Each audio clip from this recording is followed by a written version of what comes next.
یہاں اس ملک میں ایک اور تحریک شروع ہوئی کہ اسرائیل کو تسلیم کیا جائے۔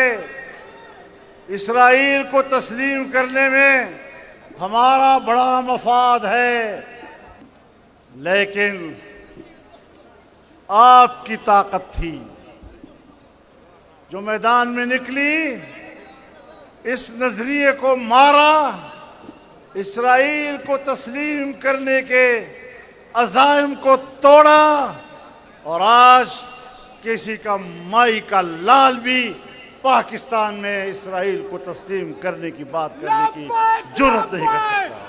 آپ کی حکمرانوں کے فلسفے اور ان کی معروضی سوچ وہ قرآن کے مستقل فیصلوں کا مقابلہ نہیں کر سکتی۔ حکمرانوں کی لالچی نظریے، حرص کے نظریے وہ رسول اللہ صلی اللہ علیہ وسلم کے قطعی فیصلوں کی تردید نہیں کر سکتے، اس کا مقابلہ نہیں کر سکتے۔ اور یہ وہ سازشی لوگ ہیں کہ قرآن کہتا ہے کہ جب بھی معاہدہ کریں گے یہ توڑیں گے، مسلسل معاہدے توڑیں گے۔ آج ایک بار پھر معاہدہ کیا جا رہا ہے، دنیا کا ٹرمپ خان آیا ہوا ہے، وہ صلح کرا رہا ہے۔ ہم نے بہت سے صلح دیکھے، ہم نے امریکہ کی مداخلتیں دیکھی، ہم نے یورپ کی مداخلتیں دیکھی۔ اس سرزمین پر کتنے معاہدات ہوئے، لیکن ہر معاہدے کا نتیجہ یہ نکلا کہ فلسطین کو کمزور کیا گیا اور اسرائیل کو طاقتور بنایا گیا۔ آج بھی ہمیں معاہدات کی وہ تاریخ نہیں بھولنی چاہیے، اور ہمیں واضح طور پر اپنا یقین رکھنا چاہیے۔ ٹرمپ صاحب، آج آپ کہتے ہیں میں خون ریزی روکنا چاہتا ہوں۔ ہم جانتے ہیں 2.5 سال تک 2 سال تک تم نے وہاں خون ریزی کرائی، 70,000 فلسطینیوں کا قتل عام کرایا۔ آپ نے مسلمانوں اور فلسطینیوں کے قتل عام کے لیے 2023 میں 21 ارب ڈالر کی امداد ان کو دی۔ آپ نے مسلمانوں کو قتل کرنے کے لیے ان کو لڑاکا طیارے فراہم کیے، ان کو راکٹ فراہم کیے، ان کو میزائل فراہم کیے۔ انہوں نے عام مسلمانوں کو، عام انسانیت کو تحت تیغ کیا، اور بارود و آہن کی بارشیں وہاں پر ہوئی۔ آپ مجھے بتائیں، کیا جنیوا انسانی حقوق کنونشن کے اصول کسی عام شہری پر بمباری کی اجازت دیتے ہیں؟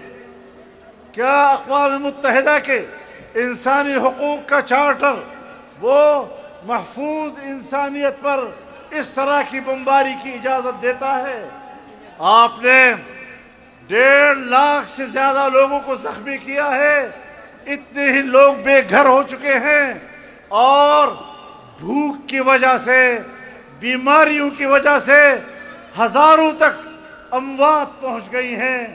یہ انسانی جرم ہے۔ اسرائیل اور نیتن یاہو اس انسانی جرم کے مرتکب ہوئے ہیں، اور عالمی عدالت انصاف نے نیتن یاہو کو انسانی جرم کا مرتکب قرار دیا ہے، اس کو سزاوار قرار دیا ہے، بجائے اس کے کہ اس کو مجرم سمجھ کر گرفتار کیا جائے۔ امریکہ میں اس کو گرفتار کیا جاتا، ٹرمپ نے اپنے پہلو میں کھڑے ہو کر ان کے ساتھ پریس کانفرنس کی۔ آج وہ اسرائیل آ کر ان کی اسمبلی سے خطاب کر رہا ہے۔ ہم مصلحتوں کی بات نہیں کر رہے، اصول کی بات کر رہے ہیں۔ میں آج بھی سمجھتا ہوں کہ اسلامی دنیا اور ان کے حکمران ہوش کے ناخن لے۔ آپ کس امید پر ان کے ساتھ صلح کی طرف جانا چاہتے ہیں؟ ان سے کیا توقع وابستہ کرنا چاہتے ہیں؟ قائد اعظم نے کہا تھا، قائد اعظم نے اسرائیل کی حکومت بننے کے بعد سب سے پہلا بیان دیا تھا کہ یہ ایک ناجائز ریاست ہے۔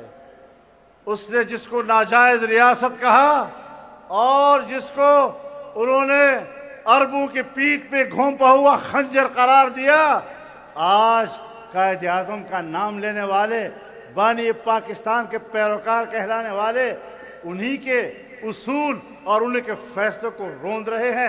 تمہیں شرم نہیں آتی؟ صرف یہی نہیں، جب اسرائیل وجود میں آیا تو اسرائیل کے سربراہ نے جو پہلا خارجہ پالیسی کا بیان دیا تو اس میں اس نے خارجہ پالیسی کے بنیادی اصول بتائے، اور اس میں یہ بھی کہا کہ ہمارا نسب العین ایک نوزائیدہ ملک کا خاتمہ ہے، اور وہ نوزائیدہ ملک پاکستان ہے۔ ان کی سوچ بھی واضح ہے، پاکستان کی سوچ بھی واضح ہے۔